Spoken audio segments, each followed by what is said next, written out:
one of the things that one of the things that I see in it, obviously it's great skiing, but one of the things I look for when I look for inclination is where the hands are in relation to the snow. Like you like to see the outside hand low. And with this skiing, he doesn't really do that. And that's kind of a learning for me that apparently it's okay to be that way and still be where you need to be. Yeah.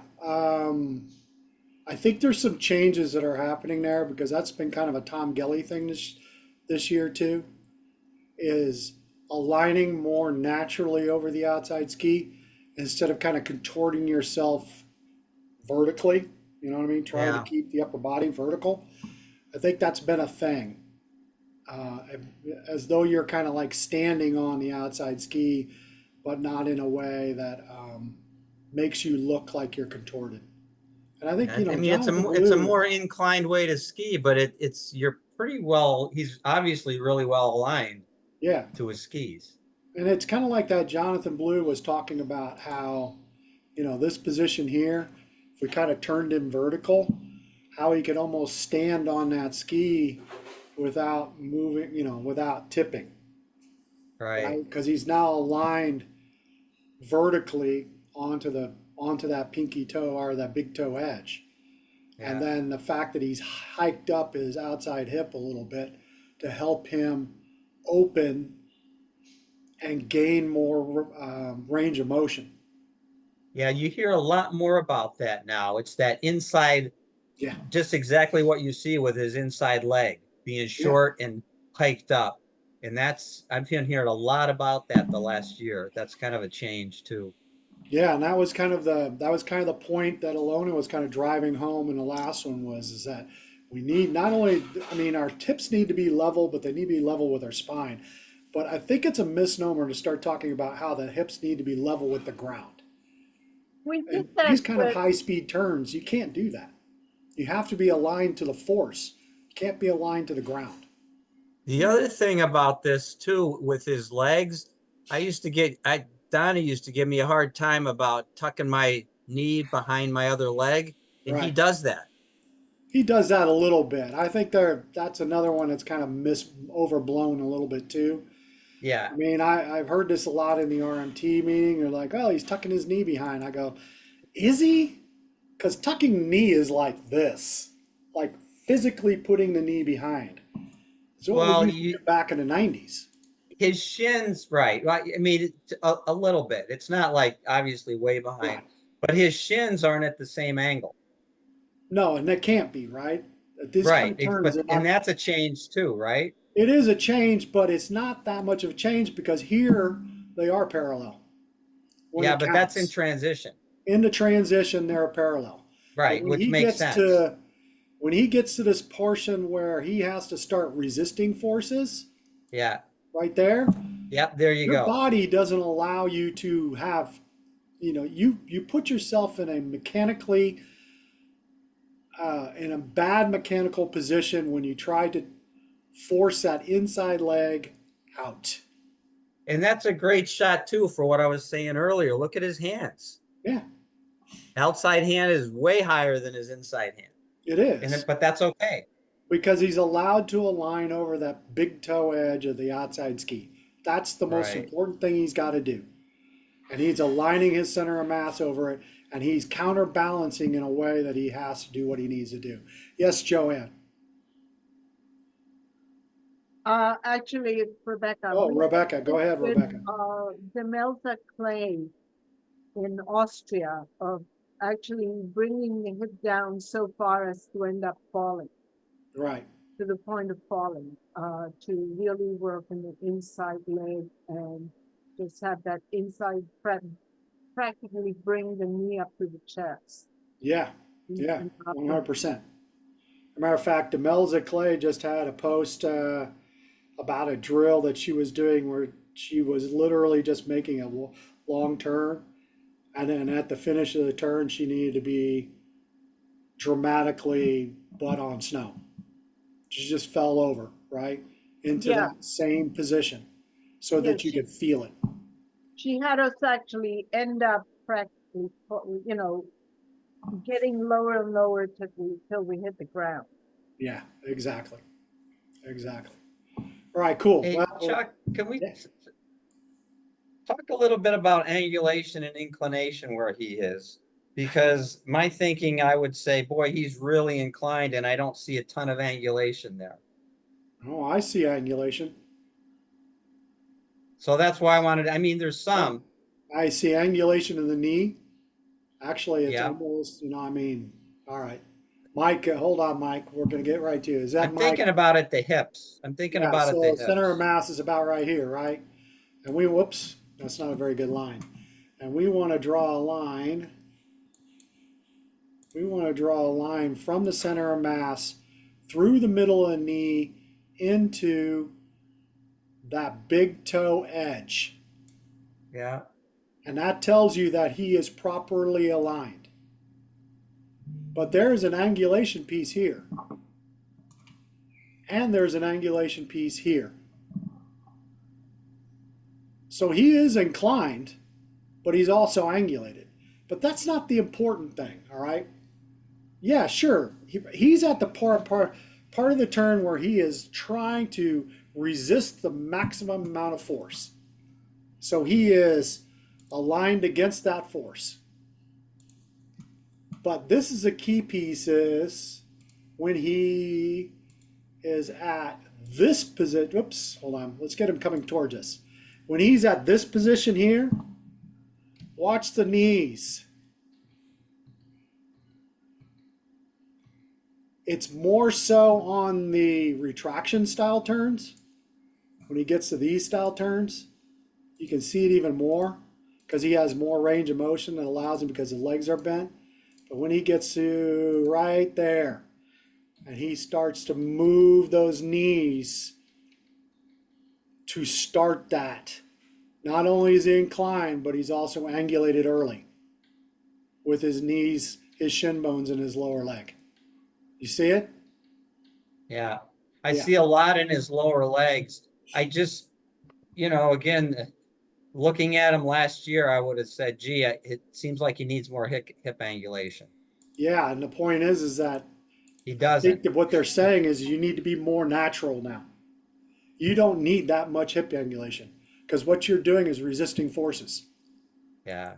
And when you Okay. start to put a lot of hip angulation in, you're not resisting forces anymore. You're kind of getting into a contorted piece. That's my personal opinion. That's what I'm reading from all I, these things. All I right, like the Mike. way you said that. Yeah. I like the way you said that. This is the opinion of Chuck. Go ahead, Mike. Right.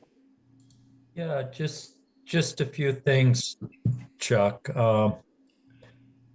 And that is the comments you guys are making about this skiing are good, and we're moving into pressure management, so we can cover some of this as well.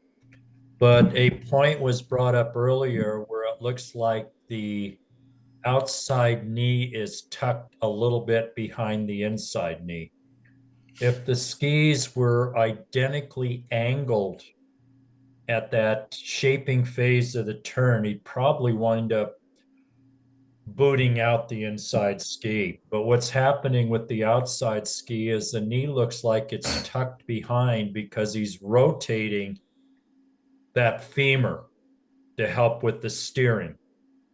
And because he's rotating it, if you think of how your bodies work, your knee is going to show that rotation. So that's why it looks like you're tucked a little bit because of that strong rotation for that outside leg. Yeah. Okay. The other points that came up is you felt that there was more angulation needed. And Chuck brought up that people are becoming a little more aligned. We're a little more aligned nowadays for carving and that. But where that big amount of angulation people like to look for, that's a lateral angulation. And you can only bend so much laterally. So he's pretty well maxed out with lateral inclination. But what you're not seeing, unless you want to put it at like second three or something, and this is really going to help, is you'll notice that he is maintaining a counter through transition. So he has a lot of rotational angulation as well. And that rotational angulation, especially when combined with that outside femur, is going to make that inside knee look like it's a little tucked, but it's really a rotational movement. But if you can stop it at like about second three or four, where he's actually coming at you, you can see the lateral angulation, but you can also see the rotational angulation as he's moving into the near turn. And that's brought about because he's maintaining that counter into this transition. That's a great observation. I like that. Yeah. And it's okay to correct me, Chuck. No, I think that's spot on. 100%. I'm not even going to disagree with any of that. That's perfect. Oh, can I mark that on my calendar? No, you may not. If Chuck did anybody not asks you, disagree with me. I will deny it 100%. Mike, So anyway, can I you just figured I clarify? should bring up some clarification on those 3 points that were brought up. Yeah, go ahead, Joanne. No, it was me. Can Oh. you talk about the lateral angulation? Are you talking just about frontal plane there, Mike? When you said lateral angulation? Lateral angulation would be if we just stand up. I think you can see hips here. So if I just stand up and I just go lateral, I'm locked. I can't do any more than this. Okay, so that if I'm coming at you like this gentleman is, you notice how my hips are not maintaining their counter, are they? So I've only got this much angulation. Right. Now, if I have my hips in a counter, I've got this much, but I've now got this much. So look at how many more angles I get in here Hmm. versus this. This is Yeah. strictly lateral. This is with the rotational piece I can add to it. My uphill hip is leading. So not only can I go lateral, I've got the rotational component in there as well. This allows me to move my center of mass those few inches to align over that big toe edge. Yeah, okay. That's helpful. Okay. And the other thing is on that lateral alignment, this is all I can really get. Okay, so this is just strictly my lateral angulation. I can't do more than this. However, when I incline, look at how much bigger the angle looks. But I've still locked out here. I can't do any more. The incline gives me more. More yet when I have the rotational component. Yeah, okay. Cool. Any other questions? We're going to come back to this guy, all right? Because we're going to look through this at a lens of the topic of the night. Cool? Yes? No? Indifferent? Cool. This But is a we're not great. going to be for our level 2. We're not going to be analyzing this level. No. Here are we. No. I have some others that will be more along the lines of what you'll be looking at. Okay. Okay. But feel free to analyze them, Allie. It's fine. So, all right. So tonight I want to talk about regulating the magnitude again. And I know we've kind of beat this horse a few times, but the problem that I've run into lately, and this is a problem that all of us trainers have to go through this year, because not only are we responsible for, before in the past, if you're a level 2, I would recommend don't say anything about magnitude of pressure, right? Unless specifically asked about it. This year, the mandates come down that not only will you be responsible for talking about regulating the magnitude of pressure, but also that's going to apply to level 1 instructors too. So this becomes a language problem. We have 2 different languages, right? 2. We have the language of the instructor, where we have all of these long words like regulating the magnitude, right? Deflection is another one. A popular one is counter, separation, right? All of these long multi-syllable words that I hate. Okay, and for us instructors talking to each other, that's kind of fine as long as we have an understanding of what the definition of those mean. In a lot of cases, we don't, right? Because there is a limit to the understanding that needs to be said. Francis, a couple of weeks ago, Francis was talking about deflection as a piece of regulating the magnitude. I don't know how many of you were on that call, but immediately I was like, I hate that word. Absolutely hate that word. Because deflection means what? What does deflection mean? Right? Do we have the same language? If I went to you, Scott, and I said, hey, let's talk about deflection. Maybe your idea of deflection is different than my idea, right? Or maybe the regulating the magnitude of pressure is completely different to you than it is to me. And we have to be able to talk to a common language. And so not only do I have to talk about regulating the magnitude of pressure in a way that people can understand, but that has to be able to move across all levels. I want to be able to talk to a level 1 instructor about this as well as a level 3 or an RMT candidate, right? So that we all have that same idea, the same definition of what it is. And it needs to solve a couple of problems. It needs to be easily defined and it needs to be intuitive. We have to understand what we're talking about to each other. Do you all agree to that or disagree or whatever? Because, one of the things I got kicked on when I flunked the MA portion of my level 2 was because I was using jargon. And the most important thing I ever got out of that whole thing was Tom Golden staring at me and saying, dude, talk to me as though I was a person who just went down the hill. And that has stuck to me so hard over the years, to be able to communicate in a way that is simple and understandable without having to define what it is. So I never will ever talk about, hey, we need to start adopting some separation when I'm talking to a client, because now I got to define what separation means, right?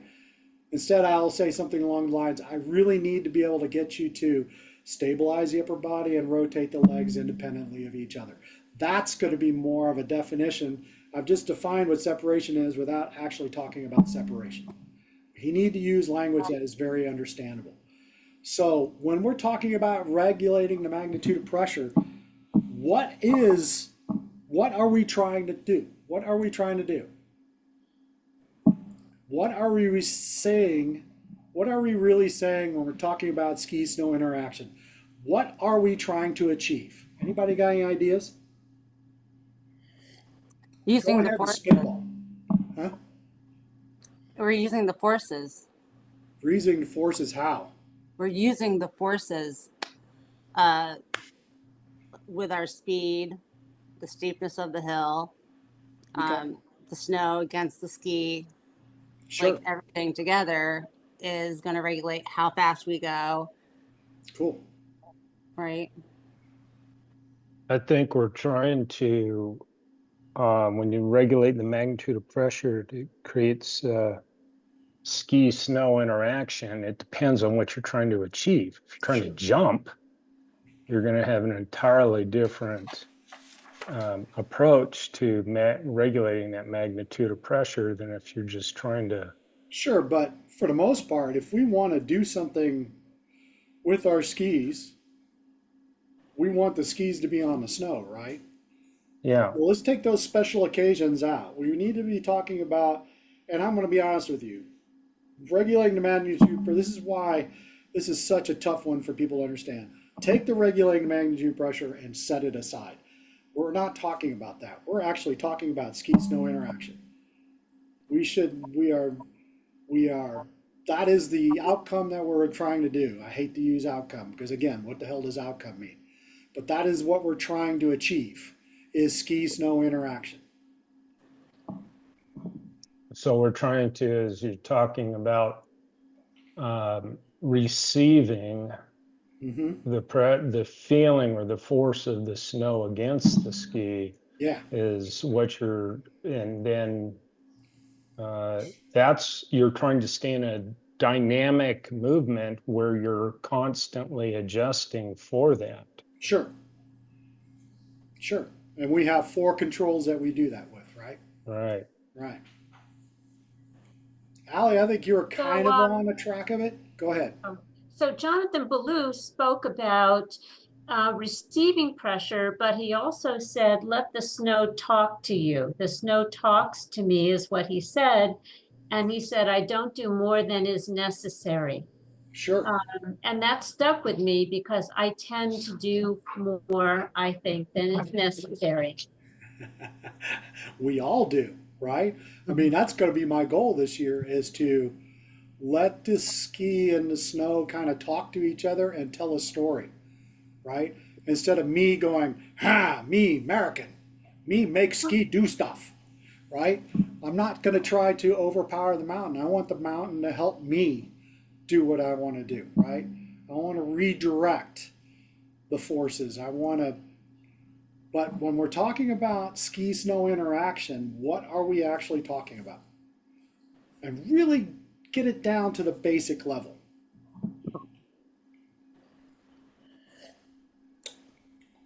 Well, if you want to get really basic, I take it all the way away from what you guys were saying, and you say, what are we trying to achieve? Yeah. We're trying to have fun. We're trying to ski in control. There we And go. we're trying to be really comfortable getting our skis to go where we want us to go at the speed we want to get there. Yeah, because we want to be able to control our skis, right? Yeah, Yeah. How do we control our skis? by the way we move our bodies, Sure. right? Right. No, I 100% agree. We I want to move can- our bodies in a way that allows the skis to do what to the snow? I don't know, somehow we're missing what you're trying to get at. No, and this is the point of this, right? Because we actually have a word for this. To get our skis to go where we want them to go. We want That's them how to we go move somewhere, our right? bodies. But how do we get them to go where we want them to go? What do we want the ski to do with the snow? Well, Interact. Jonathan Ballou says that we guide and we direct the pressure. That's Sure. what he said in his talk. Yeah, I get it. 100%. Go more simple than that. Way simple. Well, I'm quoting Jonathan Ballou. Yeah. I'm going to take a But- leap here and just say, you know, we're trying to balance over our skis as Yeah. down the hill.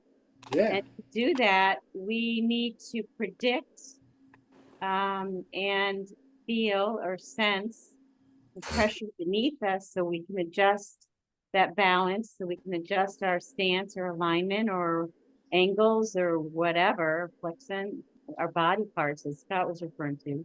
Are you Yeah. saying just to keep that you're just trying to keep Stay the in ski and balance. snow in contact with each Yeah, other? and Want them- keeping we in want them to contact get- with the snow We is- want the ski and the snow to, we want them to do something. We want the snow to affect the ski, and we want to allow the ski to affect what the snow is going to do. Right? So here's a thought. Everything you guys are saying so far is correct, and you're talking about the body and that. And Chuck's question has been more along the lines of, what are we doing at the most basic level? And if you recall that at the most basic level, everything starts with the ski. The boot and foot, that's all doing something with the ski.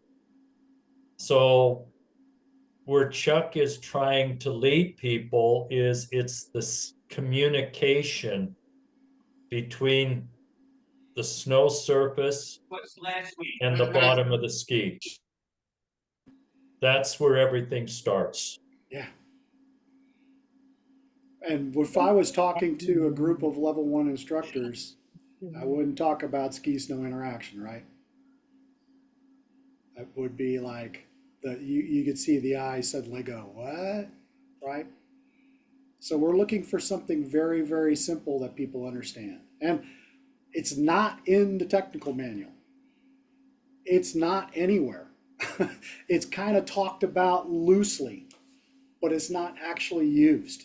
So what I'm getting from this is actually the most important the most fundamental really is regulating the pressure and ski snow interaction, and everything else is sort of Yeah, 100. Yeah, a result 100%. of that regulating the magnitude of pressure. 100%. Or the methodology of doing that is by fore aft rotation, inclination, angulation, but essentially the main thing that we're all trying to do is regulate the magnitude of pressure. We're trying to do that, but can we distill that down to one word? Touch. Touch is one thing. I like touch, right? Contact. Contact, good. Anybody else got any words? Balance. Balance, sure. How about grip?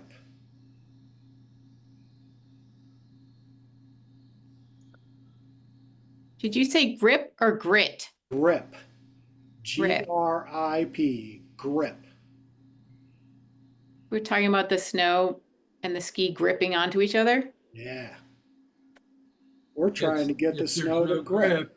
You just slide. You're trying to get the ski to grip, not the snow to grip. Right. Right. Well, you want the ski to push against the snow, and you want the snow to push against the ski, and you also want to align the ski so it'll allow the snow to push against it. I mean, it's neither one or the other, but grip is really what I'm kind of looking for. So more like ski drag. It's kind of like drag. It's kind of like friction, but it's not really Yeah. friction. So Chuck, talk to grip in terms of carving versus skidding. I'm trying to understand, because that grip is a funny word to me. Yeah. Because you can skid and be gripping the snow, and that's what's causing the friction. Yes. So I'm trying to understand how you view the word grip. Cool. Now we're there. Now we're talking about the same things, right? I'm glad you kind of jumped right to the end, but we will talk about that, Scott. All right? Because I actually have a slide prepared for that, so don't worry. It's coming, all right? So, have we used the term grip in skiing before? The formal definition, of course, is to seize or to hold firmly, all right? And what we're trying to do if you want to use the word outcome or ultimate result, is we're trying to get the ski to grip against the snow. It has been used. We used to use it every once in a while when we were talking about racing, because I needed to get the ski to grip the snow in a turn. And sometimes there are times where you're not gripping, and there are times when you are gripping, right? Or you're talking about grippy snow, which is something else entirely. We're not going to worry about that. But in skiing, grip is loosely defined because there is no true definition of grip in the snow. In the technical manual or anywhere else, right? It's loosely defined as how well your skis can hold onto the snow surface. Ski-snow interaction, right? Somebody, I think it was Ali, was talking about speed control. It's foundational to ski, for most of our guests, grip is using for various forms of grip is foundational to their speed control. Some others, like maybe what Riley was doing here, it's a little bit different idea, but there's more about line and tracking the snow. And grip is something that's easy for our guests to understand. We don't have to define grip, because what do you think they're looking for immediately? Instant control and gratification. They want instant control, so they're trying to find grip. And with kids, we use the term claw a lot. Your Claw. skis are your claws. I've never used claw. Does And this if make you sense? think everybody? about the term grip, though, and stand back and look at the 5,000-foot view, the more grip you have with your skis at that ski snow interaction, what will it cause the skis to do? More grip, go faster. And to make them bend. It'll make them bend. What's it going to do for your directional change? Turn. Going to turn more. Are you going to get more carve or less carve with more grip? More carve. Carve. There you go. I mean, that's the ultimate, is to find a carve, but that's not ultimately what we're. There are cases. I mean, well, let's move on. All right. So this is Just we're brought gonna it go up to that. Let's so go we to that have the piece, but let's- dichotomies there, Chuck. No. Let's save that to the end. All right, because there are times where we have grip, and there are times where we don't have grip. Right. And I kind of treat it like any of the other fundamentals. Just because we don't have rotation doesn't mean it's not rotation. That means it's lack of rotation. I think anytime that we don't have grip, it's just lack of grip. It's the same with any of our fundamentals. Okay. All right. So grip is how we understand the ski snow interaction. We're already talking about that. Grip is a result of all the skills. And I kind of broke it down to the skills piece because we kind of need a little bit of all these skills in order to get grip. Because grip without pressure, grip without pressure is not really grip. You know, we can rotate the edges and we can edge the ski, but we can't really, if there's no pressure, we're not gripping, right? If we rotate the skis without any edging, we're not gripping. We kind of need a combination of all of these. Chuck, I've Yeah. lost you on the slide. Oh, It what? says just like the fifth fundamental, it's a result of the previous four, and your chart shows grip is a result of You're three. right. I need to eliminate that part. Oh, that's a good call. Yeah. Because we Sorry. actually, what we've been talking about from an RMT standpoint in the last couple of years is that the first four fundamentals, 1 + 2 + 3 + 4 equals the fifth fundamental. Equals 10, yeah. Yeah, it equals 10. Exactly. Dion likes to say A + B + C + D = E. I think that's kind of a rudimentary way of saying it, but I really do believe that it needs to be kind of taken from a little higher standpoint, and we don't really necessarily, because fundamentals are about instituting a change in movement and not necessarily about the skill itself. So grip is, to me, is like a function of all the skills and not necessarily a function of all the fundamentals. Yes? No? That's kind of how I'll defend this a little bit, but I don't want to, I'm going to go deep into the weeds if I do that. All right, cool. Ultimately, we're always trying to find grip, right? From the very first time we put skis on, we're trying to figure out how to get the skis to grip the snow. And I tried to get AI to give me the perfect image here of a guy with ski boots on attached to if you know those flying saucer sleds, and if he was going down a hill, how successful would he be trying to stand on a flying saucer sled, right? Where you actually will not have any grip at all in any direction on a 1,200-foot ski hill like Norwegian. Yeah, right. So we really, really need to have grip, and we're always seeking grip. And balance is we balance against the grip. Our bodies balance against the grip. Okay? Grip creates the platform that gives us the resistance that we seek. We're looking for that edge, rotation, pressure thing to bend the ski to allow us to push on it or push back against us. Does this make sense to everybody? Chuck, the only problem I have with it is where you're trying to use, like, just thinking basic parallel.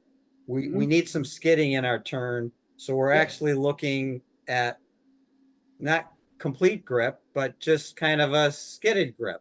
Yeah. So I just that's what I'm wrestling with, because I think of grip. If we're always looking for grip, to me that's carve, carve, carve.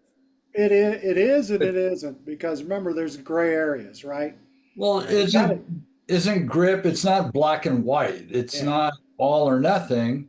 When you're skidding, you still have grip, but Right. it's less than 100%. You're like 50% or 25%. So you're managing the amount of grip that you have. Exactly. We are managing. Well, this is kind of the comment we've been talking about the last couple of days, especially with Dion. We regulate pressure by manipulating the grip, right? How much grip we get is directly controlled by how we move our bodies, right? Because grip is a result of how our skis interact with the snow. And we can align our bodies to allow the grip to push against us, or we can do what a lot of folks do, which is push our legs out from underneath us to find grip, or somewhere in between, right?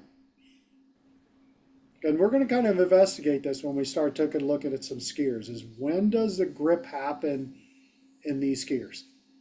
Because grip is easy for us to see and understand. Yes? No? Probably more important is how do we develop grip? Yeah. Yeah. Because grip can be done in a lot of different ways. I mean, this guy that we have here, you can kind of tell that he's just kind of shoving his skis out sideways looking for a turn. Right? And so the grip happens late. Matter of fact, you can tell that he's gripping more with his inside ski than he is with his outside ski. Right? And then this is the last piece for you. When is grip not grippy? Right? When we don't interact with the snow. This kind of comes back to you, David. When we're in the air, we're not interacting with the snow anymore, so we're not gripping. Right? Or there might be times where we're sliding, gliding, or pivoting, and we're seeking grip, but we haven't got grip yet, or enough grip to consider it control. Huh. And slipping and skidding, to me, are a form of grip. Basically, grip, for all intent and purposes, is the interaction between your ski and the snow. Exactly. Exactly. And how much do you want for a given task, for a given whatever it is you want to do? Cool. So Allie's yawning, so she's bored already. So I got to If Alex had a question. So is go grip ahead. pretty much the forces? Huh? And in this turn, in the way we're describing it here, grip is the forces kind of being created? Grip is resisting the forces, yes. It's the ski interacting with the snow in a way that we can resist forces. Does it make sense? Because the ultimate goal for the ski is to bend, right? It's still a pressure fundamental. So the result is supposed to be ski bending, right? But we got to get the ski to grip first before it bends. Does that help? That makes sense. Yeah, definitely. Yeah. So your task is, I want to see you use this in one of your lessons this next week, since you're the only person who's teaching and you suck. And I want to hear what the result is, right? Because this is opinion by Chuck, not necessarily opinion by PSIA, right? I'm kind of inventing this stuff on my own because, like I said, I'm tasked with level 1 and level 2 candidates this year. And if I got to start talking about the fifth fundamental, I need something that's simple for people to understand. So look at Alex. He just got off the hill. He's got $12 in his pocket from tips. Hey, Chuck. Alex, No where tips are and you? odds. No Where are tips. you? Yeah, I guess. Hey, Chuck.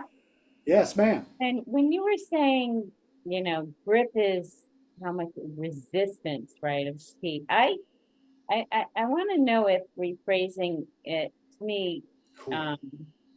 grip is the degree in which the ski engages with the ski, because it varies. Like, I don't Grip is resist the degree. the degree in which, does this make sense? The degree in which the ski engages with the snow. Yeah. So it's almost like there is a degree, there's a pendulum, right? Of Yeah. how much pressure, depending on the terrain condition, ice. More importantly, its grip is going to be defined on what it is you want to do. Yeah, that If as you're well. going to Absolutely. side slip down the hill, you don't want a lot of grip when your skis are sliding on the narrow axis of the ski. Which is why I used the word touch before, because there's a degree of engagement, and it's that touch that you Ability to feather, or ability to, monitor as a skier based on what the terrain is underneath you. yeah, cool. Yep. Yeah, I So like if you stand back, I like it as you're manipulating grip, but for any given task, there is a defined range for that grip. Yeah, degree in which the ski engages. Okay. Mhm. Yeah, All cool. right. I'm just trying to No. rephrase so it I makes think sense. this is the kind of stuff that I think is valuable, right? Yeah, because when I I can't hear be. resist, I'm hearing like a force to reckon with, like don't go there. But yet, like just Mike said, on ice, you're not going to do that. You're going to lighten up that Right. touch when you're over ice. Yep. Yeah, That's the 100%. American way to conquer everything. Yeah. So there's that degree in which the ski engages that's based on skill choice and terrain. Yeah, cool. I like it. So that kind of still fits in that grip realm, but it's like, yeah, it's 100%. You can't think of a grip as either on or off. It actually is varying degrees depending on what you are trying to do. Ron, you have your hand up. Go ahead.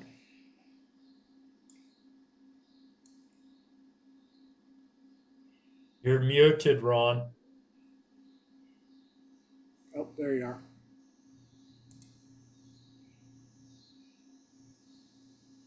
There we go. Sorry. The grippiness, what you're talking about now, it seems like the amount of grip that you have, and you were talking about ways to communicate to our customers. So it seems like to me the variation of grippiness is how much edge versus how much base. And I think, is that something that?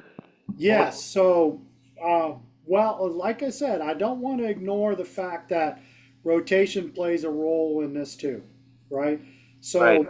if you went to AI and you asked it, hey, what is PSIA's thing? They would say, well, it is the degree of which you edge and ski snow interaction or pressure management, right?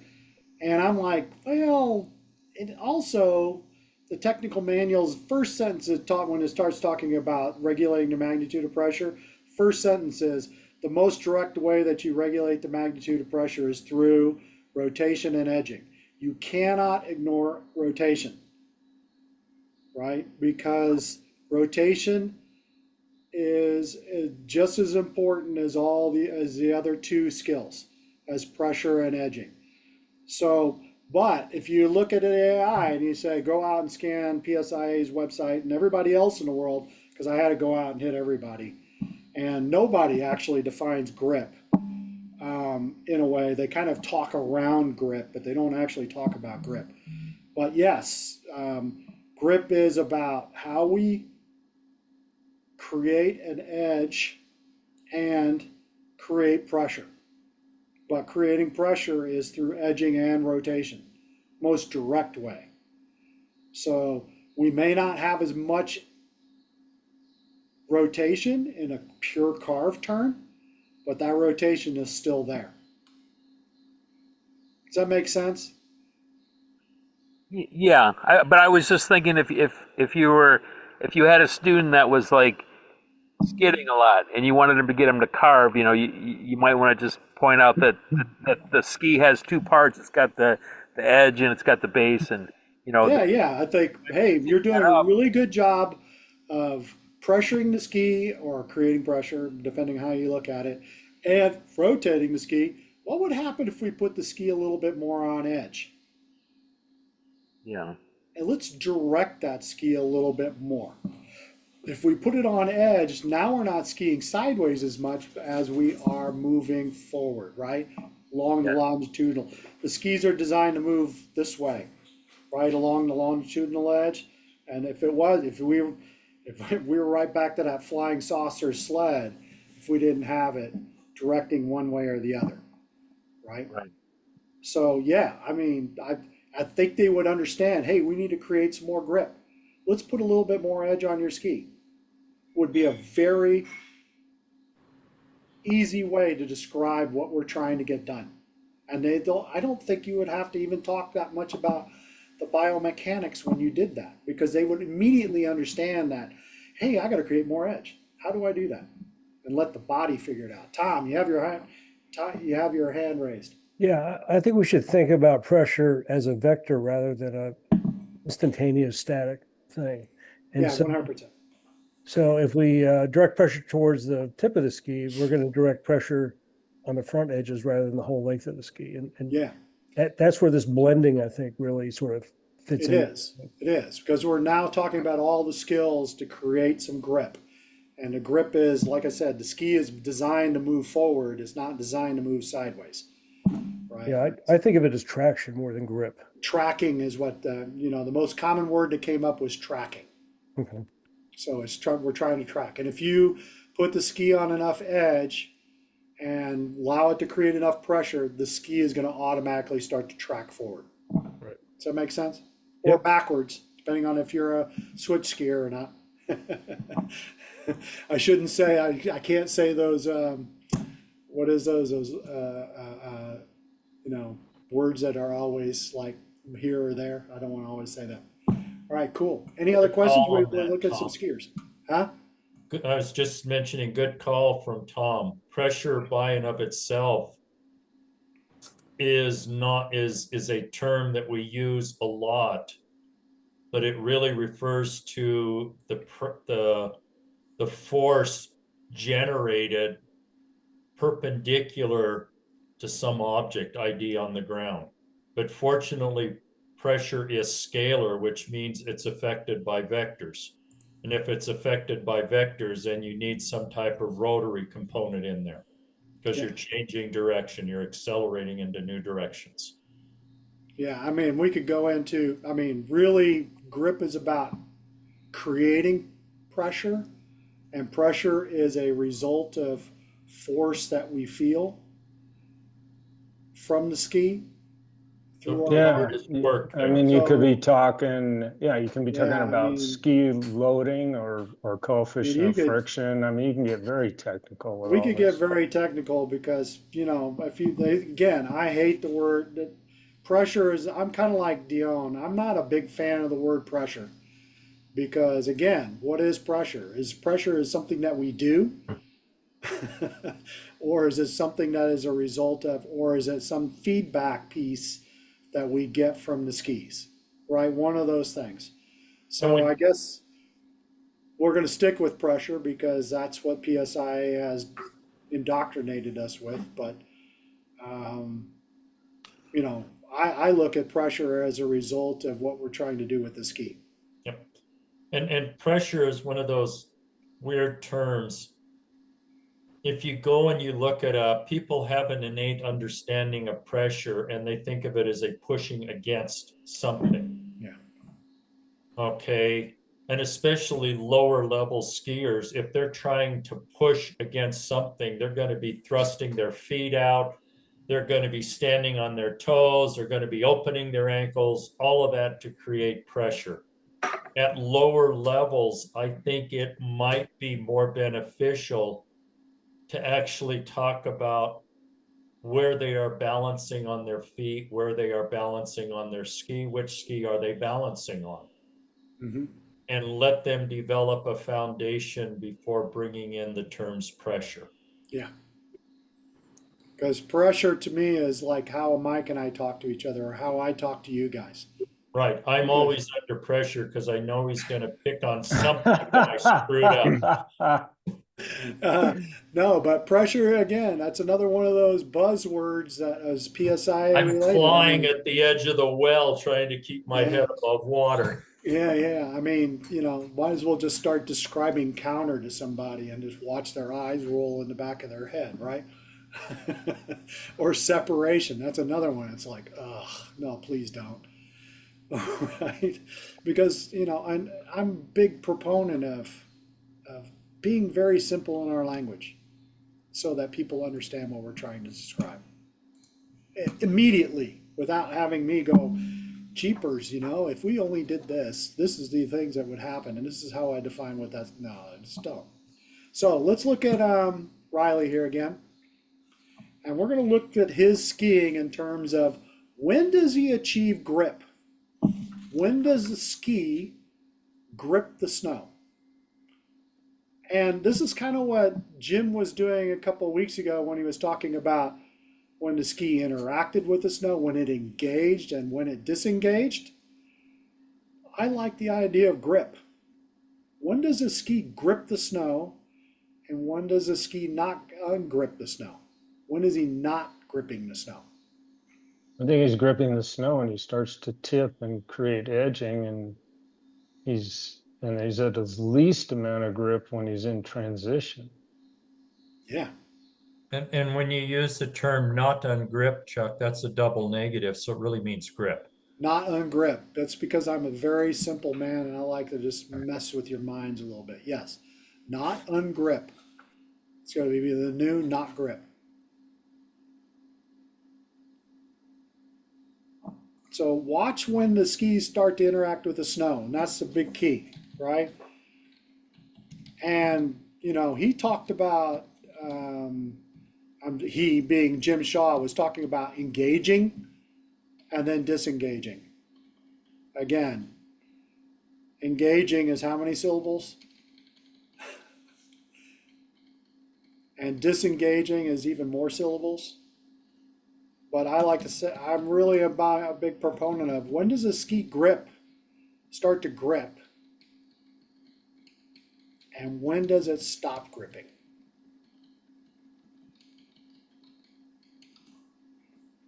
Starts to grip right at initiation and it stops gripping right at the end of the finish. Yeah. Is it really stopping gripping or just the least amount of grip? Least amount of grip, yes. I mean, there might not be, you've got to change edges. Right here, in this position right here, even when he was coming out of the turn here, right, there's not much grip anymore. He's released the skis in an effort to start seeking grip on the other side. So right now he has zero grip. Yeah. And then he starts to, there's a ski snow interaction. He's already tipped the skis and rotated enough that he can start to grip the snow really ridiculously early. We had a momentary zero grip because his skis were in the air. In the air, yeah. But as theoretically, our skis should be on snow, so we go from more grip to least grip. So he releases the grip. Yeah. Well, lesser grip. The only time he can totally be gripless is when he's in the air. Because at that point, there is no ski snow interaction.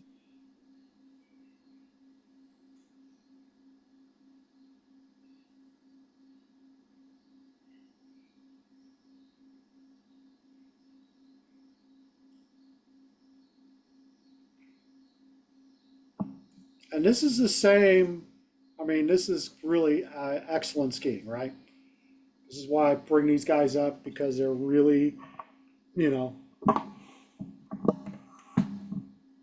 stellar, top of the world, great skiers, really demonstrate well, photogenic, unlike me, right? I mean, they're everything. They're everything I'm not, right? But I mean, here's Richie, and we've brought this video up before. And how does the grip piece change? Because he's doing bumps.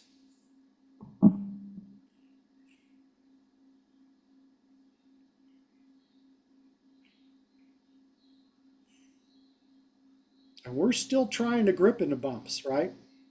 I'm always talking about how we can get the ski to grip as soon as humanly possible in the bumps.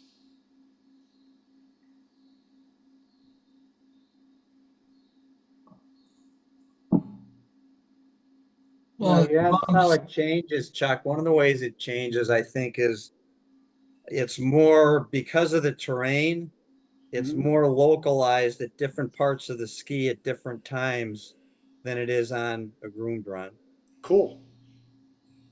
Cool. And he's kind of changing where the grip is, isn't he? Along the length of the ski. Yeah. He wants those tails to move more than the tips. Intentionally. Uh-huh.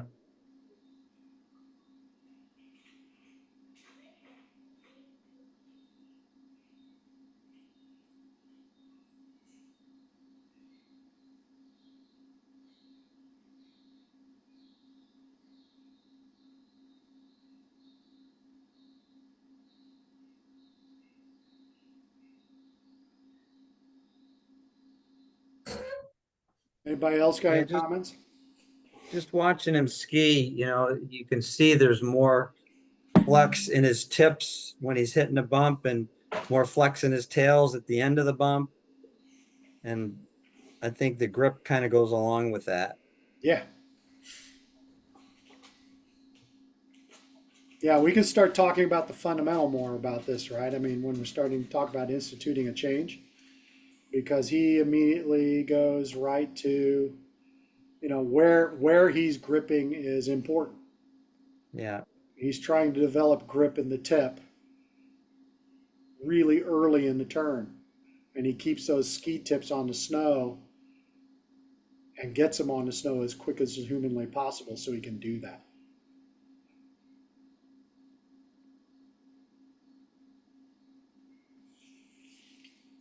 But now we can start looking at grip in a way to help us identify other fundamentals. I mean, ideally, what we'd like to see is Richie bending the ski at the top of the turn all the way through the turn, but he's in the bumps. That doesn't really allow him to do that. But he's still trying to maintain ski snow in contact so that he can get the right amount of grip he needs to get those skis to turn. And he's using his lower legs to create angle, which allows the skis to grip also. So he's using all three of the skills. Or in a lot of ways, he's using two of the skills to create the third. If we ignored gravity.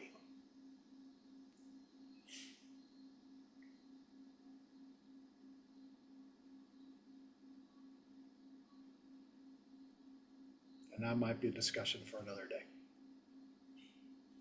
All right, you want to see some oh, we got one more.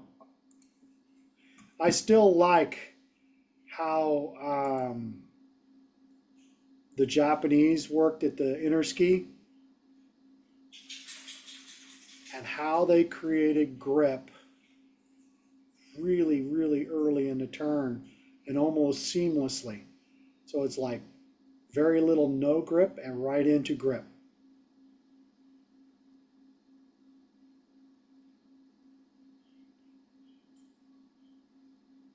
Just some absolutely beautiful skiing.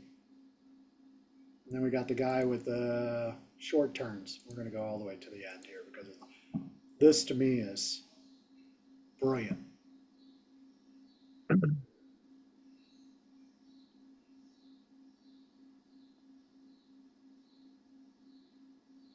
But he gets that grip really early. That's how he aligns his body to do that. Watch the lower legs tip and then grip.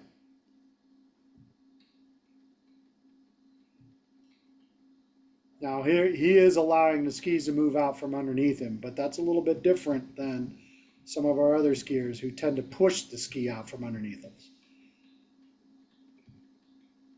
But notice how quickly he's aligned before the ski comes back. The ski starts to bend from the grip. He's aligned so he can receive the pressure coming back at him. And then he aligns to the other side before he gets grip. Then he gets grip and the skis come, receive pressure and come back at him. It's beautiful, beautiful skiing.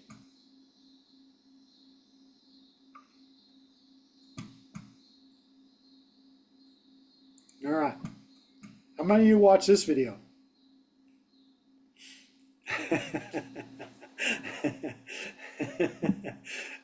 Yes, Scott, these are L3 candidates. You're kidding. I knew you would say that. They all ski very, very similarly, don't they? Yeah. Wow. All right, I So that's what I look like, huh? No, you don't look like this. I got some video of you, but I will not share. So I queued this guy up because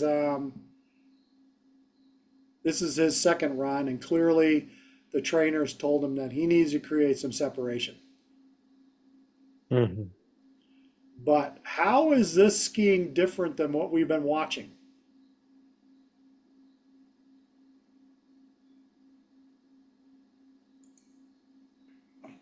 He doesn't create angles very well. I mean, he's a lot taller. He skis more two-skied. The legs, there's less independent leg action. There's a quicker initiation and a longer finish than what we've been seeing, Mm-hmm. to name a few things. Those are a few things, aren't they? I think most of the grip is at the finish of the turn. Yeah. Why? Why? Yeah. Well, in relationship to a fundamental or in relationship to Oh, well, you said it. Now you got to tell me. it? Huh? Well, it's How does everything he that Scott create- just said. I Yeah, mean, well, I there's mean, it's- he's got less. I think he's got looks like he's not aligned, so he's a little bit. So how does he create grip? He's creating grip by leaning back. He's back, so he's pushing almost like braking when he gets to the finish of his turn. So I don't think there's enough outside leg pressure. It's like a park and ski, and he's. He I think also has an upward motion where he Right. rotates his skis and there's no grip, and then they engage and you get grip at the end. right. Riley just had upward. He just demonstrated that you can do upward motion, right? Right? Because he was doing a lot of up and then down. But what was the difference? Well, he's receiving the pressure back at him. There's no receiving pressure from this other dude. Ah, okay. So They're he saying He's They're also not getting his generating- legs away from him, letting them move away from him, moving his center of mass inside so he can accept the pressure. It's the only way. he's seeking pressure, right? Because you see it kind of right there in the turn, right here in that turn right there, right? What did he just do? He just quickly he rotates. inclined. Quickly pivoted. Mhm. And he shoved his skis out to the side, and now he's trying to figure out how to get grip, right? And the grip comes late because he's not creating all the Grip. body movements he needs to do at the top of the turn to allow him to tip the skis and to rotate the skis into the turn early. And that comes from those three things, right? We need to have pressure, rotation, and edging. And the edging comes late because he's kind of literally moving his skis out. He's gone from here to here in like a blur. I mean, it's like very fast. Where were we? This is a level 3. You mean he's an actual level 2? No, it's a level 3. What are you talking about? He's a level 3 group. Yeah, but you're saying that he's a certified level 2 going for his level 3? Yeah. Being like that? Yeah. Yeah. Welcome to the East. Oh, it's the East. So I should Where is that? God. Wait, that was not fair. Tail Resort in PA. Man. Oh my God, I'll go over there and I'll pass. No kidding. I was just gonna say, No, no, the East Coast taking a level No. 2. They're not passing you anymore for trying. Oh my God. No, I'm just kidding. I mean, this is a very, if you watch the whole video, you're watching all the same people that clearly have the same trainer, because watch how quickly he goes from one side to the other. Yeah. Right? He is here.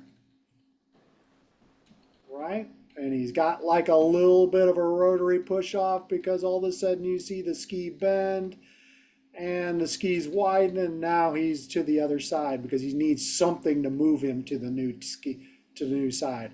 And now there's no grip, just a lot of rotation, and finally we got grip. And the grip finally takes him in a new direction. And his legs are like flexed the exact same amount. There's no independent leg action going on there. Well, I mean, it's kind of indicative of the movement. God, another thing I hate, movement pattern. Yeah. That he has is that if this is the only thing you know what to do, this is all you're going to be doing, right? He's not allowing the skis to move underneath him out. He is pushing from one side to the other, and he's using this to get to here. And that's why it moves so quickly. And then the grip comes late. Like he still is not gripped. Now he's gripped. And he might be a man of a certain age too. I don't know. I hate to say that. I'm old. I can say it.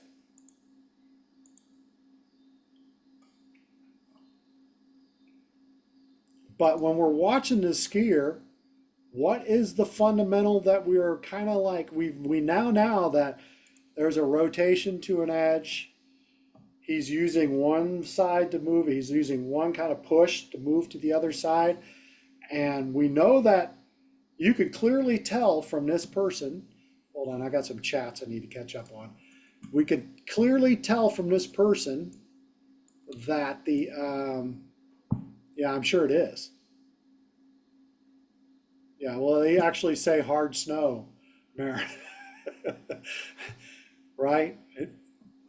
But we're watching a guy who's moving from one side to the other. So, and we clearly have noticed that whoever the trainer is has told this particular person that we need to make sure that our upper body is pointed down the hill the entire time, even though he's making medium radius turns, right? So that kind of affects the contortion, kind of affects that too. How could we make this guy a better skier? Noting out using one of the skills / fundamentals to institute a change. Laura, you have your hand up. You got a question? I was going to say, and I think this is a common thread, not a fundamental, but this is like the opposite of flexing and extending to move the center of mass from turn to turn. It's the whole not moving. And I get really confused when I try to talk about this. No. And then I think you're 100% correct. Okay. Yeah, he's pushing his skis out from under him, which our last guy who was showing us the 3 types of transitions, right? Even though there were 3 different transitions, his legs were always moving underneath of him, and coming back under him, not being pushed out. And he's got long leg here, or the same leg lengths here, but he's showing that how one leg is shortening and the other leg is lengthening, right? Right. To allow him to get to this position. And then as he gets lower and lower and lower, he continues to move that inside leg up to get out of the damn way. Right. Right? You know, Chuck, truthfully, as far as those arrows go in this gentleman, Yep. they're actually not placed correctly. No, I think he's trying to Because illustrate a if point. you maintain the same ankle angle as you extend, you'll be extending forward along the length of the ski versus vertically. Because if you extend vertically like the arrow shows, it will put you on your tails because it will pull the shins off the boot. But he makes this one of the things that's kind of a hallmark of what he's trying to do is that as he moves into the new turn, he immediately tries to get forward. Mm-hmm. He's very, very good at getting forward because he has to. It's really hard to steer from the tails. You have to be forward. This guy, on the other hand, is... Watch the ankles. Oh, we don't even have to. We can watch the body. Because when he starts a turn, he extends up and back. Mm-hmm. And so the only way he can get edge angle is to incline, and you can only incline so much before the outside ski comes off the snow. So he gets the most ski snow interaction at the end of the turn because he's got his inherent incline plus the slope angle. So he now gets enough angle or edge angle to generate enough pressure to take him somewhere. And So he what has a would be... lot of lead difference between his skis.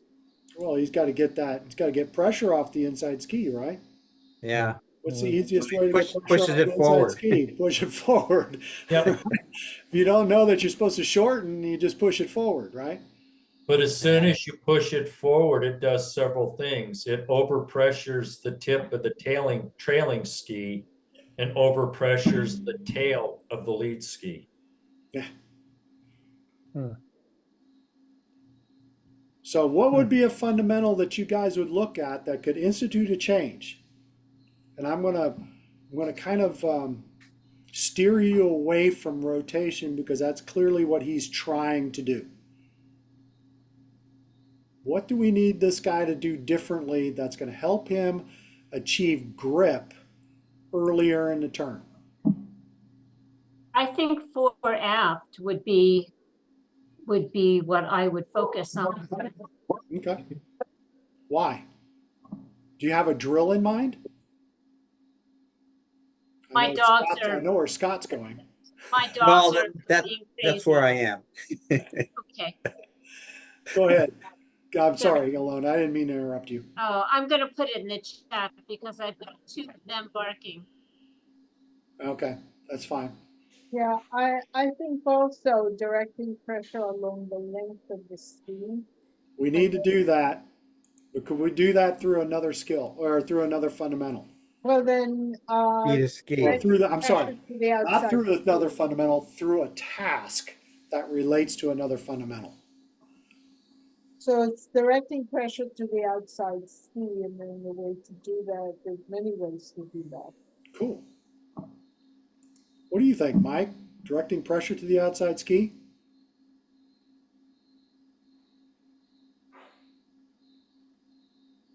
That is a place I would go, and I would do it early in the turns to generate higher edge angle earlier in the turn. Because he's on his edges early in the turn, but there's not enough edge angle there to create pressure yet. And he can't do it until he learns to direct pressure laterally. 100%. Well, what would the task be then? Outside ski turns. Outside ski turns, I would probably recommend garlands first, so he can feel the ski tip before he commits to the outside ski. Does that make sense? Because I think one of the problems he has is, even though he's struggling right now, I got to keep my body down the hill, damn it, because that's what he told me, is that he has a basic misunderstanding of how that's going to help him align over the new outside ski. And we got to get him to feel that. Because right now, the only thing he knows is twist. And that's why that outside ski twists and turns so quickly. Because he only knows that rotary push-off piece. So we got to figure out a way to take away the rotary push-off. You can't rotary push-off if the ski's in the air. Right?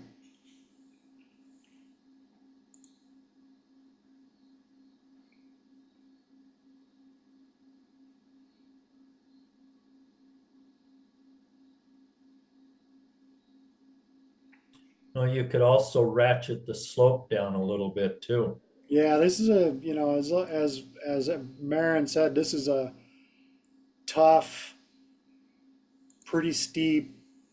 It says hard snow here. That doesn't make it any easier, right? But I mean, when you're getting on the hard snow, immediately, what's the first thing you want to do? Look for grip. You're going to need to get the higher edge angles as quickly as possible. And that's what we're trying not to do with him. We need to slow that movement down.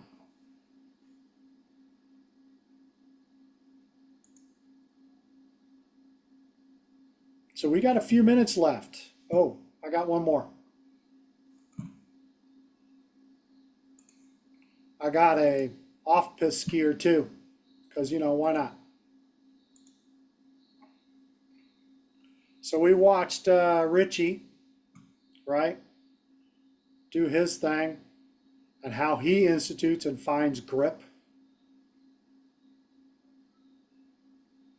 Of course, he's world class. How does this person find grip? And when and where? I would say by rotating to an edge. Yeah. Very nice, Kelby. Not much different than the last person, right? So that brings us back to, what is it, page 27 or something in the technical manual. To affect magnitude, you need rotary and edge. Well, yeah, but it depends. What we want to try to do is grip early, right? We're rotating to an edge, but this is that, So, you know, I haven't formulated this statement the way I wanted to say it. I want to say it along the lines of we align to receive grip to balance against, or we push to get grip. One of those two. to balance on. To balance on, right? Because we have to have grip to balance. You know, the part about having skis in contact with the snow, Yeah.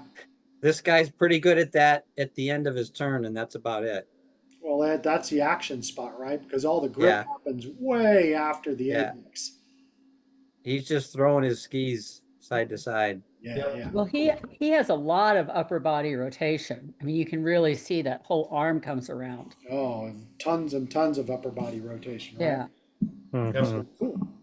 And the whole top third of his, almost 2/3 of his turn is weightless and rotary. Yeah. And then you know he gets grip because the skis start to take him somewhere. So is this what you call a unibody turn? I wouldn't say quite unibody. I mean, there's not much separation there, is there? And that's what I mean. There's not much There's separation. not. Let's use it in terms that he would understand. There's not a whole lot of leg turning going on, right? The leg turning is a result of the upper body, the shoulders primarily twisting. It kind of travels down because he needs that gap. You know, when we watch We watch him in between turns. Watch the shoulders. Well, there's a No, twist. they're leading the turn. They're Yeah. way leading the turn, and then look at the skis turn. Look at that. It's like a 1-2, right? Yeah. Twist, and then the skis whip. And then he finds, he lands in the grip, doesn't he? Then he finds a grip. So yeah, he's lots of upper body rotation. So how would we improve this skier? How would we make him understand that, A, he looks like he's very young and can do this all day, but we want to try to make him more efficient, because these bumps aren't real tough, and I need to get him into outhouse because that's what his request is, right? I think I take him out of the moguls. Yeah. Yeah. You got to get him out of the moguls and work on like carved short turns. Yeah. Trying to get him to feel that edge engage before the fall line. Cool. So how would you describe it in terms of grip? When do we want him to grip? We want him to grip at initiation instead of at the finish. Cool. So we want it to start at initiation and get more grip through the shaping and start to release the grip at the finish. Cool.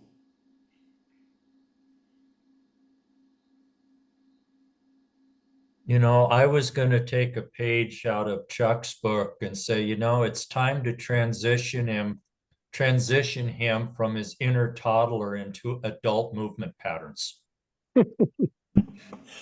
Are you trying to tell me he skis like a 6-year-old? A little younger than that. If you think about how toddlers move with the whole body's moving around. Yeah, it's a very refined toddler that we have here. We need to give him some adult movement patterns. Mike, I think he should be your student and you should tell him that. So I would do an equipment check because his boots look too big. Just saying. You can tell that. That's actually not a bad call. Yeah. Yeah, because you're talking about the toddler, and most 6-year-olds are in boots that are too big for them. So, it's just kind of, but it does look like he's flopping around in the ankles. And they're open a lot of the time, except for at the end when he's in extreme grip. Yeah. And he kind of bends at the waist to kind of absorb that pressure, right? Yeah, I think the boots are too big. On the other hand, he's skiing fairly well in control, maintaining the line. So I think that there are ways of just improving his skiing without necessarily taking him out of the mogul. Because he looks pretty comfortable, and I don't think he's afraid, is he? no. He's not skiing defensively. Yeah, He's also I put him in he's skiing ego snow too. This is really easy powder, small bumps. Yeah, I mean, if I got him in the outhouse, things would change very quickly, right? Yeah, it'd be falling all over the place. Yeah, because that 4-foot lip to a 6-foot drop always tends to scare the crap out of people, right? Mm-hmm.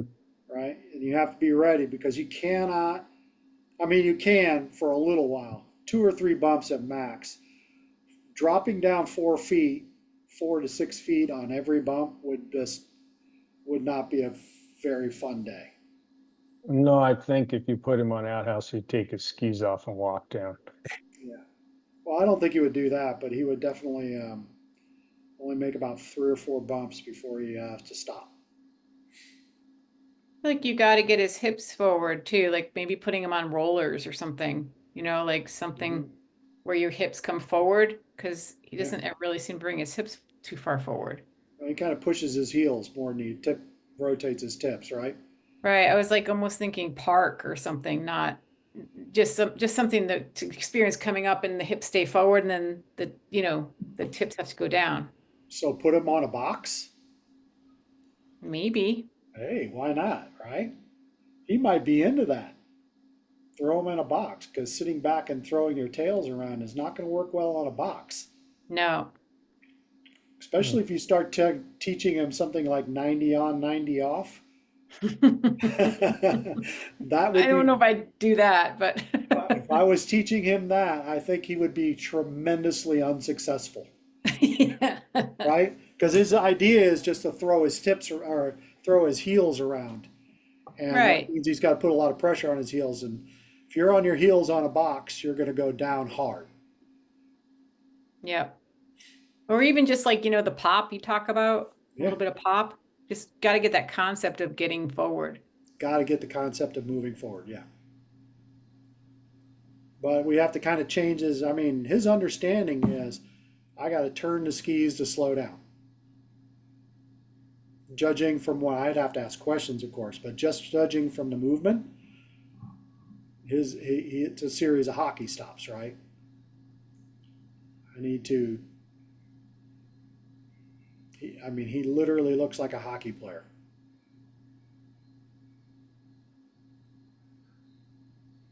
Cool.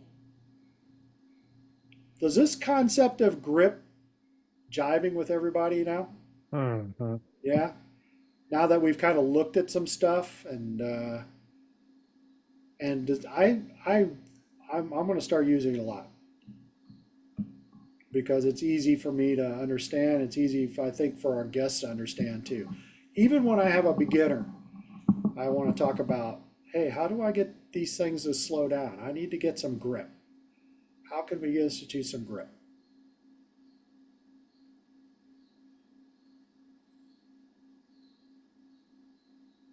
And I think that's something easy for even our level 1 candidates to put in their idea of lessons. Any questions? How is it you were saying what would be asked in level 2 versus level 3? In level 2, they don't, one of the things that, and Francis, in spite of the fact he talked about, I'm not knocking Francis at all. In spite of the fact he talked about deflection, and what the hell does deflection mean? When we're talking about pressure regulation and regulating the magnitude pressure through ski-snow interaction in level 2, we need to understand that it's not about flexion and extension, okay? It is how the ski literally grips the snow, okay? And takes us in a new direction. And then when we watch other skiers, how that gripping action helps us to define what is going on with the other fundamentals, okay? Because we've just watched a couple of skiers and they were like literally rotating to an edge because they're looking for grip somehow. And that last skier wasn't on the snow half the time, right? He was in the air half the time, but he was only on the ground long enough that he could institute some kind of a twist because he has to twist against something. So you're saying they don't want to hear flexion extension?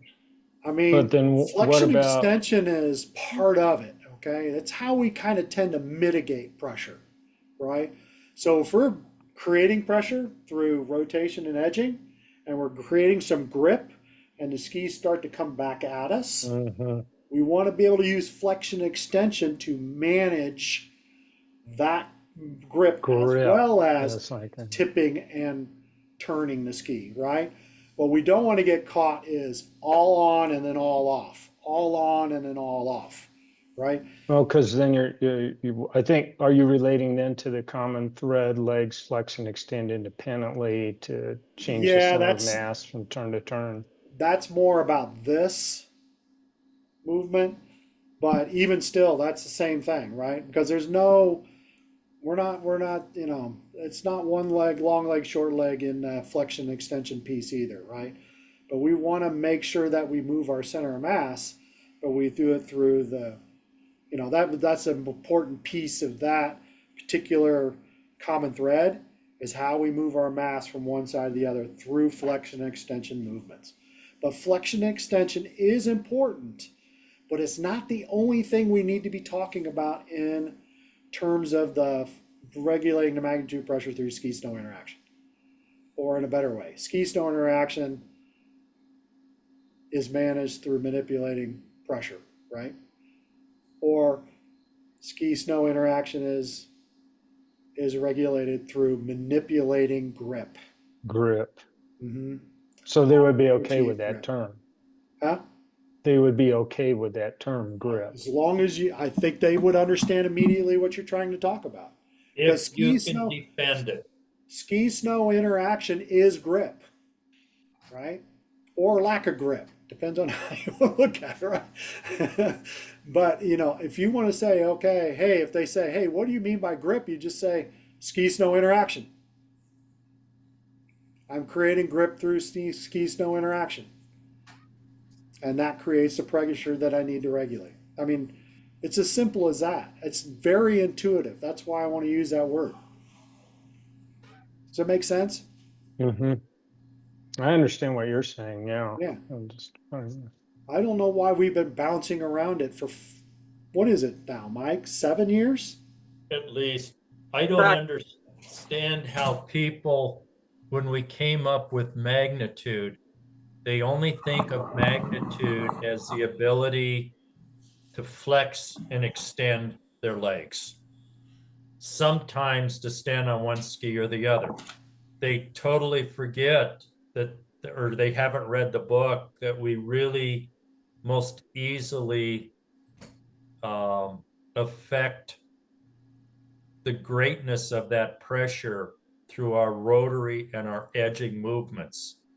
Our ability to flex and extend really allows us to balance and keep our skis on the snow.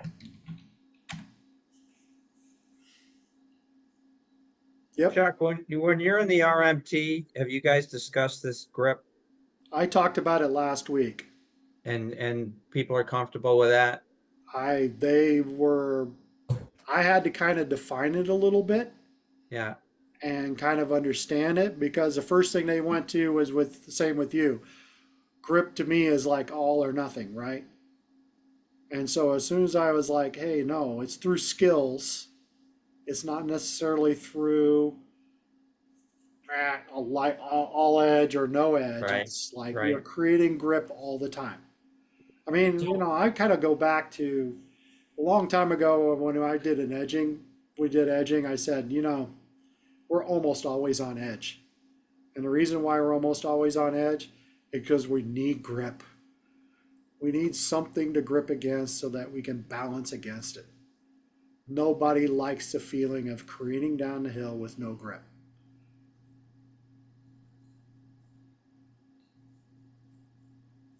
So from a teaching perspective, this is why you use very low angle slopes at the start, because it takes minimal edge to get any type of grip, which is why traction might be a better choice of terms, because traction implies a degree of grip.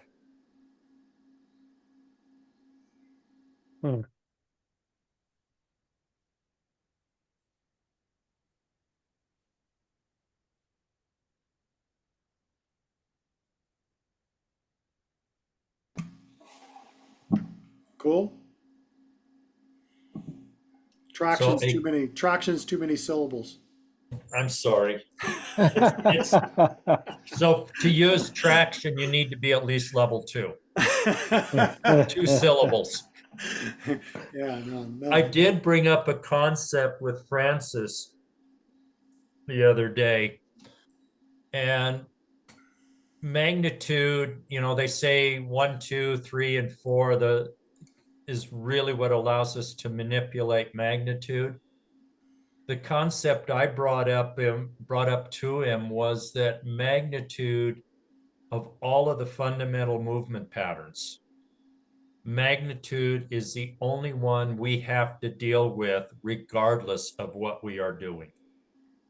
So even as we sit in our chairs staring at Chuck, we are dealing with magnitude.